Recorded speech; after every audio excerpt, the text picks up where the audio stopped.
Shalom, saudara-saudaraku yang dikasihi Tuhan Yesus Kristus. Saya yakin kita semua ada dalam sukacita karena kasih Tuhan masih melingkupi kita. Jumpa lagi bersama saya Pendeta Peter Meno dalam acara Santapan Rohani Hosana.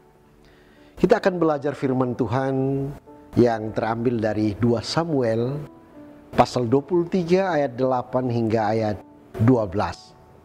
Sebelum kita membaca dan merenungkan firman Tuhan ini, mari kita semua berdoa. Ya Tuhan, di saat ini kami mau mendengar firman Tuhan.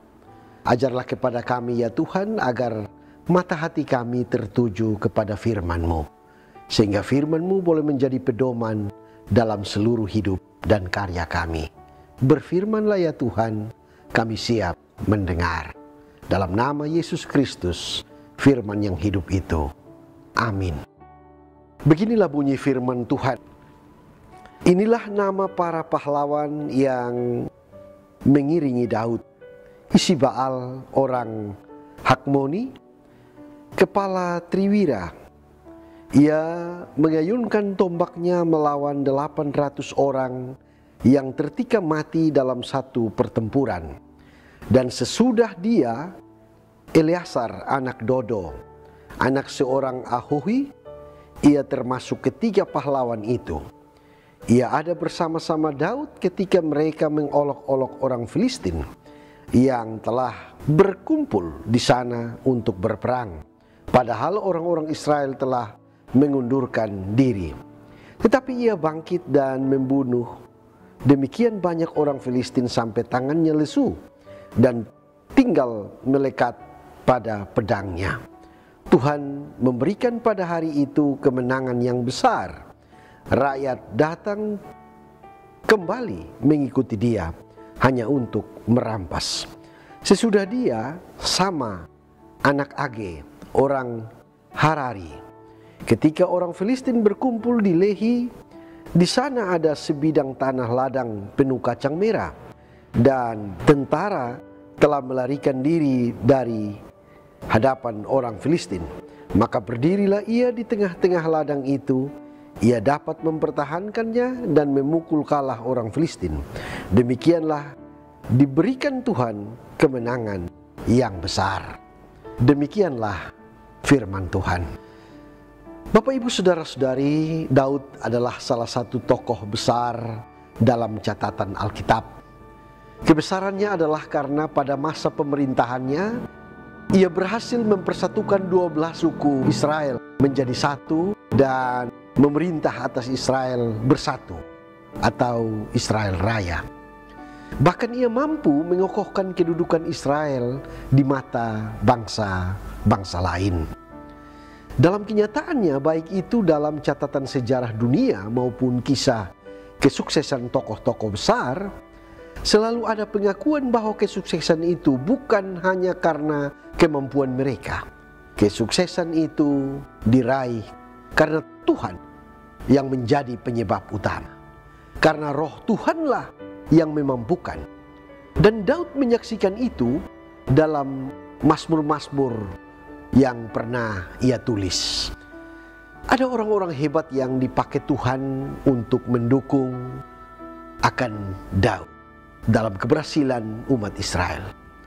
Dalam teks pembacaan kita saat ini terlihat ada 3 orang pahlawan di balik kesuksesan Daud, yakni yang pertama Isiba'al orang Hakmoni, yang kedua Eleasar anak Dodo, anak seorang Ahohi, dan yang ketiga adalah Sama, yang adalah anak Age orang Harari. Ketiga orang ini adalah orang-orang hebat yang dipakai Tuhan untuk mendukung kesuksesan Daud. Di mana letak kehebatan mereka? Satu kata yang bisa menggambarkannya, yaitu kesetiaan. Isiba'al, dia setia berperang walaupun dia sendirian, tanpa dukungan orang lain.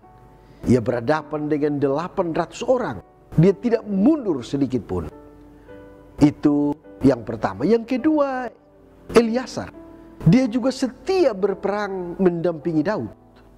Sampai begitu capek dan lelahnya ia sampai-sampai tidak dapat lagi melepaskan pedang dari tangannya. Dan orang yang ketiga yaitu sama. Walaupun hanya untuk mempertahankan sebidang ladang kacang merah yang adalah makanan ternak dan budak saat itu. Tapi ia bertarung mempertaruhkan nyawanya dengan penuh kesetiaan. Mereka bertiga itu adalah orang-orang yang setia, juga orang-orang yang secara profesional. Di tengah situasi sulit pun mereka memilih setia untuk menjalankan tugas. Tidak heran Bapak Ibu Saudara-saudara bahwa Israel menjadi besar dan masyhur pada masa pemerintahan Daud. Karena apa? Karena Daud memiliki orang-orang seperti Isiba'al, seperti Eliasar, seperti Sama. Orang-orang yang hebat dan setia. Walau kadang dalam pelayanan kita merasa tidak ada dukungan. Walau kadang pelayanan atau dalam bekerja begitu melelahkan. Walau kadang kita merasa yang kita lakukan adalah hal yang kurang berharga dan sepele dalam ukuran manusia. Tapi satu kata yang mesti kita nyatakan seperti ketiga pahlawan Daud tadi, yaitu setia. Suatu hari ada seorang yang bertanya kepada Bunda Teresa. Dia bilang bahwa Bunda telah melayani kaum miskin di kota Kalkuta, India. Tetapi tahukah ibu bahwa masih banyak orang miskin yang terabaikan? Apakah ibu tidak merasa gagal? Lantas Bunda Teresa menjawab, anakku, aku tidak dipanggil untuk berhasil, tetapi aku dipanggil untuk setia. Setiap pelayanan Tuhan, ya kita semua, apapun pekerjaan kita, tentu kita tidak dipanggil untuk berhasil. Sebab jika tujuan panggilan adalah keberhasilan, maka akan sangat berisiko untuk kita jatuh dalam kesombongan dan menghalalkan segala cara untuk keberhasilan itu. Kita dipanggil untuk setia, melakukan tugas pelayanan dengan penuh komitmen dan tanggung jawab, semampunya, bukan semaunya kita. Jika kita kaitkan dengan apa yang Tuhan mau dalam tugas dan tanggung jawab kita, maka yang pasti, yang Tuhan mau adalah kita melakukan dengan penuh kesetiaan sampai waktu yang ditentukan. Tuhan mau supaya kita berkarya di dunia. Sebagai apa saja, kita harus setia, tapi juga harus secara profesional melakukannya. Kita juga dituntut untuk melayani dengan setia dan profesional. Dan salah satu hal utama yang dibutuhkan dalam melayani adalah kesetiaan, bukan kekayaan, bukan kepintaran, bukan kekuasaan dan lain-lain. Semua yang lain adalah hal yang kedua, ketiga, dan seterusnya. Dalam melayani, saat ini mungkin kita belum memenuhi standar keberhasilan menurut ukuran dunia. Tetapi tetaplah setia melakukan tugas dan panggilan kita. Karena Alkitab berkata di dalam Tuhan, segala jeripayamu tidak akan sia-sia. Zaman sekarang, semua orang sudah profesional dalam berbagai hal. Karena itu kita semua, siapa saja, termasuk saya, harus juga sebagai seorang yang melayani dengan profesional. Kalau tidak, kita ibarat seorang amatiran yang berada di tengah-tengah para profesional. Amatir di dunia tinju itu bermain hanya 3 ronde. Tapi di kelas profesional itu bermain 12 ronde. Dari cerita hari ini, mari kita belajar dengan komitmen seperti ketiga pahlawan Daud tadi. Untuk melaksanakan tugas kita masing-masing dengan setia, maka kerajaan Allah akan semakin kokoh di bumi. Kerajaan Allah di bidang apa saja akan semakin kuat di bumi. Kiranya Tuhan menolong dan memberkati kita semua. Amin.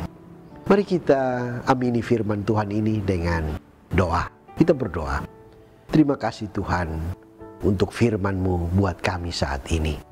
Ajarlah kepada kami ya Tuhan, untuk kami setia melakukan karya-karya kami. Karena kami tahu bahwa kami dipanggil bukan untuk berhasil, tapi kami dipanggil untuk setia. Nyatakanlah yang terbaik bagi kami, agar biarlah di sepanjang hidup kami menyatakannya seturut kehendak-Mu. Ini doa kami. Terima kami ya Tuhan.